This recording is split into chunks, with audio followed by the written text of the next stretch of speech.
If you went through a breakup this Valentine's Day, you might be feeling like there's a hole in your heart, and you wouldn't necessarily be alone.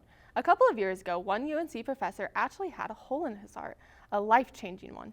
Take a look. My own brain tried to kill me, but I won. Quite a big statement to put on a shirt, and one that could easily go unnoticed by a student or someone passing by. But it isn't just any shirt.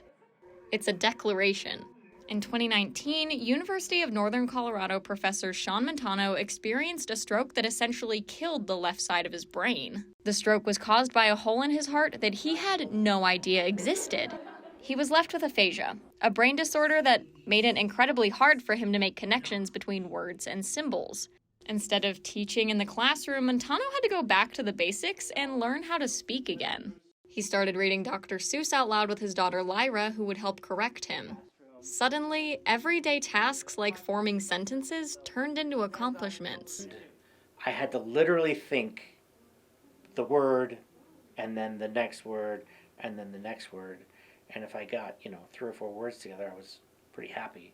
Since that fateful day 5 years ago, Montano's speech has improved. He's received his master's in educational psychology and continued to inspire students. It's important to me that people realize what Shawn was able to accomplish. When he had the stroke, he was just starting his second semester of his master's degree, and he didn't miss a beat. He found the tools, and he just persevered through, and I'm just so proud of him. Obviously, Montano has come a long way, but despite gaining lots of skills back since the stroke, there are still some things that will always be lost, like memories. And so I wish that people would value either what they learned or those special memories. Say trick or treat! Because when you suffer a stroke and all of a sudden memories get ripped out of your brain, it's frightening. Although Montano doesn't know how many memories have been taken from him, he does know that there's a shirt that will always remind him that he's a survivor. My brain tried to kill me and I won, so I wear this shirt very proudly. With Bear News, I'm Shelley Schwartz.